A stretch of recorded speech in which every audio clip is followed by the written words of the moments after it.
saya seorang aktivis masjid juga kan ya. Al-Quran itu tidak diterjemahkan ke bahasa Indonesia dan tidak diajarkan secara dengan bahasa Indonesia. Oh, kenapa Islam seperti ini? Kenapa? Jadi pikirannya hanya lahiriahnya aja ya. Kalau wudhu, setelah wudhu kan kentut gitu kan, kentut harus wudhu lagi.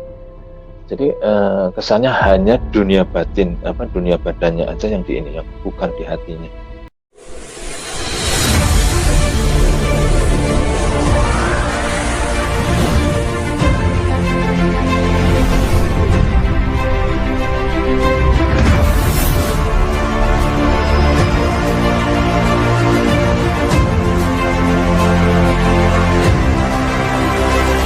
Bismillahirrahmanirrahim. Assalamualaikum warahmatullahi wabarakatuh.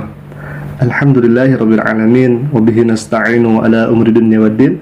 Wassalatu wassalamu ala asrafil anbiya wal mursalin Sayyidina wa maulana Muhammadin wa ala alihi wa ashabihi ajma'in amma ba'du. Sahabat Asik Ngaji, semoga semuanya ada dalam ridwan Allah subhanahu wa ta'ala, dan semoga semuanya selalu diberikan kesehatan oleh Allah subhanahu wa ta'ala, limpahan rahmat, maghfirah dan ridha Allah. Semoga senantiasa menolongi kita semuanya. Amin ya Allah ya rabbal alamin. Alhamdulillah, pada kesempatan kali ini kita bisa berjumpa kembali di channel kesayangan kita, di channel yang insya Allah terus-menerus bersama sahabat berjuang untuk mengcounter segala fitnah tuduhan yang dilakukan oleh oknum-oknum yang tidak bertanggung jawab kepada Islam. Untuk itu kami ucapkan banyak terima kasih kepada ikhwan fillah yang ikut bergabung bersama-sama berjuang melawan segala fitnah tuduhan melalui share-nya, subscribe, like, komen dan lain sebagainya. Semoga Allah Subhanahu wa taala membalas kebaikan ikhwah fillah dengan balasan yang berlipat ganda. Amin ya Allah ya rabbal alamin. Pada kesempatan kali ini seperti biasa, saya akan menampilkan sebuah video yang mana video kali ini datang dari seorang murtadin yang mengaku sebagai muslim.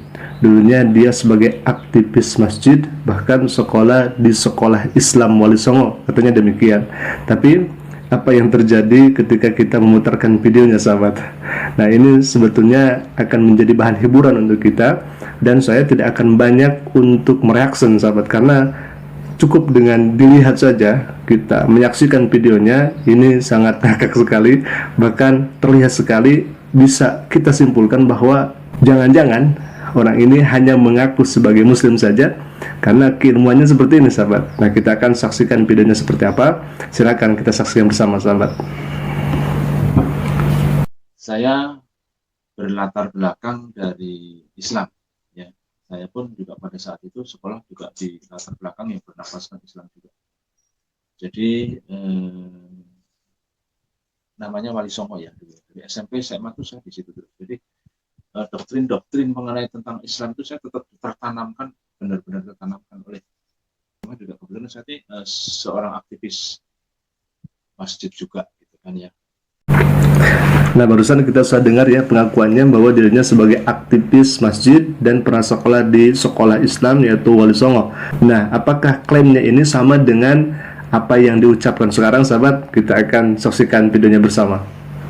Jadi pada saat itu kan kalau orang Islam itu kepengen tahu bagaimana sih Islam itu kan harus belajar Al-Quran. Karena apa? Al-Quran itu tidak diterjemahkan ke bahasa Indonesia dan tidak diajarkan secara dengan bahasa Indonesia.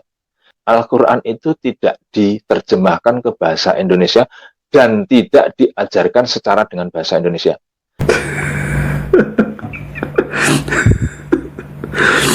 Al-Quran itu tidak diterjemahkan ke dalam bahasa Indonesia, dan Al-Quran itu tidak diajarkan secara bahasa Indonesia. Ini Bapak ini kemana saja ya? Tidak tahu Al-Quran diterjemahkan ke dalam bahasa Indonesia. Jangan-jangan mungkin Bapak ini dulunya bukan Islam sehingga dia tidak tahu. Kalau dia Islam, tentunya dia akan bersinggungan dengan Al-Quran, dan dia tahu ada Al-Quran yang terjemah bahasa Indonesia. Ini ngakak tuh, sahabat. Ini kocak ya. Nah, kalau misalkan kita sampaikan ya, ini untuk pembuktian saja kepada bapak ini. Nah, kalau misalkan orang Islam sudah percaya pasti ada bahasa Indonesianya dalam Al-Quran, yaitu terjemahannya. Nah, ini ya bisa disaksikan oleh bapak yang mengaku muslimnya dulu itu ya. Ini kan semuanya terjemah ya. Terjemahnya bahasa apa? bahasa Indonesia semuanya ya di sini. Bahkan jangankan terjemah, tafsirnya juga berbahasa Indonesia. Gitu ya. Dan kita akan lanjutkan lagi sahabat.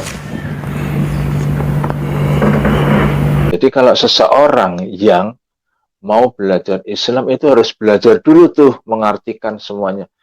Kira-kira kalau semuanya orang belajar itu untuk bisa mengerti Islam yang bagaimana itu nggak bakalan bisa. Mengartikan Al-Quran, mengetahui ajaran Islam sebenarnya itu tidak akan pernah bisa, begitu ya, katanya demikian. Padahal ini keliru luar biasa, sehingga kita bisa menilainya.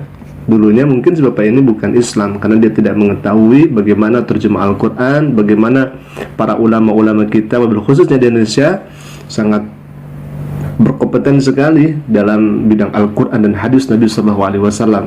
Mereka menjelaskan dengan secara fasih, mereka menjelaskan dengan secara gamblang bagaimana ilmu keislaman, bagaimana tentang fikih, bagaimana tentang tauhid, bagaimana tentang ilmu akhlak, bagaimana tentang ilmu hadis seperti rijalul hadis, seperti matan, seperti nas mansuh dan lain sebagainya. Masya Allah begitu ya. Katanya tadi tidak akan bisa memahami Al-Quran, katanya Al-Quran tidak bisa diterjemahkan, padahal Al-Quran sendiri kan diterjemahkan, gitu ya.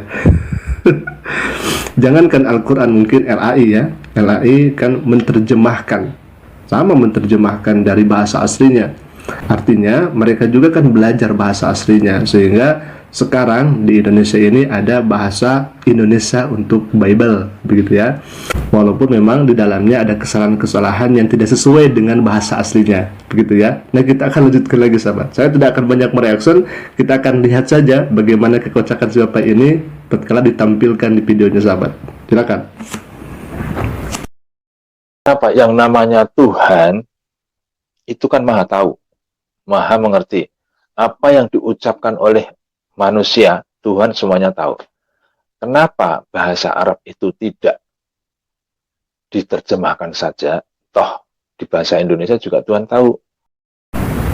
Lagi-lagi Bapak ini menampakkan keawamannya, dan sekali lagi jangan-jangan Bapak ini dulunya bukan Islam karena dia tidak mengetahui ada Al-Quran yang terjemahannya berbahasa Indonesia. Bahkan ada Al-Quran yang terjemahannya bahasa Inggris, bahasa Sunda, bahasa Jawa, ada Al-Quran yang terjemahannya demikian. Tapi Bapak ini tidak mengetahui hal yang demikian. Saya meragukan begitu ya, meragukan jangan-jangan Bapak ini dulunya bukan Islam karena kesaksiannya yang demikian ya, sangat bertentangan dan tidak sesuai dengan kenyataan begitu. Nah, kita akan lanjutkan lagi sahabat. Nah, disitulah saya setelah itu dibukakan lebih lagi. Setelah itu, oh kenapa seperti ini gitu. Padahal Tuhan itu maha tahu, maha mengerti kenapa bahasa Arab harus dikeramatkan gitu loh. Jadi kesannya orang kalau seandainya masuk, walaupun itu pesantren yang dari kecil sampai itu nggak bakal bisa mengerti semuanya asli. Bahasa Arab yang dilafalkan, kesannya itu kita harus apa ya? Kita harus menuju ke sana doang gitu loh. Tapi kalau dipikir-pikir kenapa nggak harus diterjemahkan saja gitu loh. Padahal Tuhan itu maha mengerti, maha tahu apa yang diucapkan anak-anaknya atau umatnya, semuanya Tuhan tahu. Hanya kekocakan yang Bapak ini tampilkan sebetulnya. Dan kita sebagai kaum muslimin tentunya nepuk jidat. Bagi orang-orang Kristen mungkin mereka akan tepuk tangan, tapi bagi kaum muslimin akan tepuk jidat karena terlihat sekali keawaman Bapak ini.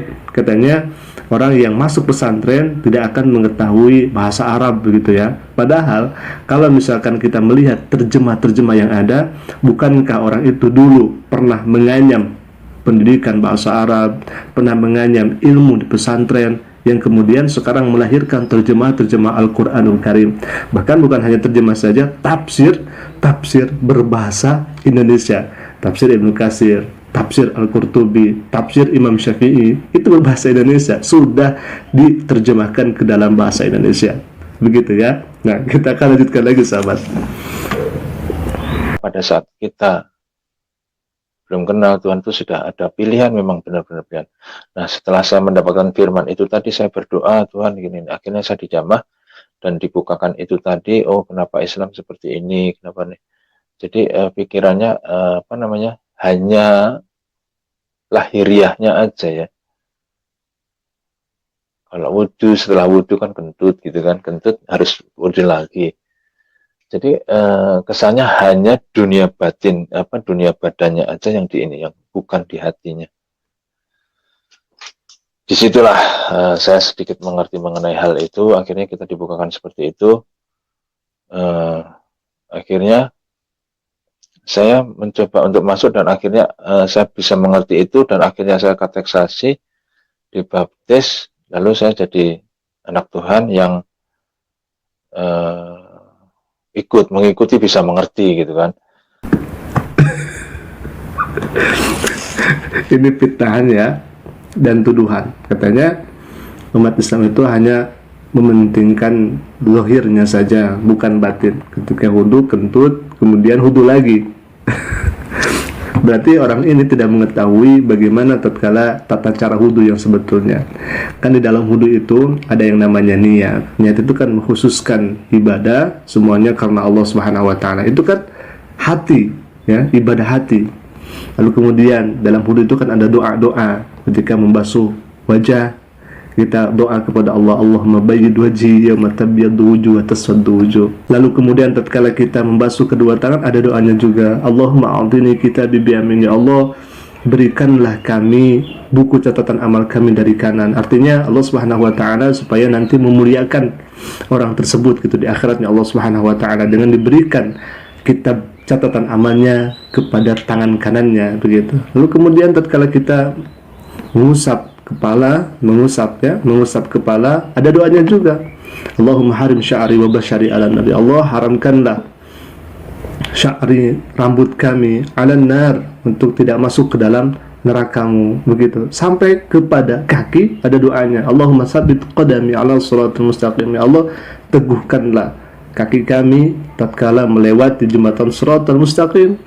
Itu kan semuanya ibadah-ibadah yang timbul dari hati kita, yang timbul dari jiwa kita, yang timbul dari diri kita, supaya Allah Subhanahu wa taala melewati wudu itu, Allah Subhanahu wa taala selamatkan kita di dunia dan di akhiratnya Allah Subhanahu wa taala. Jadi Bapak ini sebetulnya terlihat sekali ya keawamannya. Walau alam, apakah memang dulunya dia seorang muslim ataukah dia mengaku sebagai muslim saja. Tapi kalau misalkan dia mengaku sebagai seorang muslim, tentu dia akan mengetahui bagaimana tatkala dia melaksanakan wudu, lalu kemudian di Al-Quran juga ada yang terjemahnya bahasa Indonesia, begitu ya. Nah, ini kekocakan saja yang ditampilkan dan kita sebagai kaum muslimin sangat terhibur dengan kesaksian Bapak ini, dan semoga kita berharap kalau misalkan dia dulu sebagai muslim, kita doakan semoga dia mendapatkan hidayah dari Allah Subhanahu wa taala. Kalaupun misalkan dia dulunya dari orang Kristen, ya, kita doakan juga semoga dirinya dibukakan hidayah oleh Allah Subhanahu wa taala.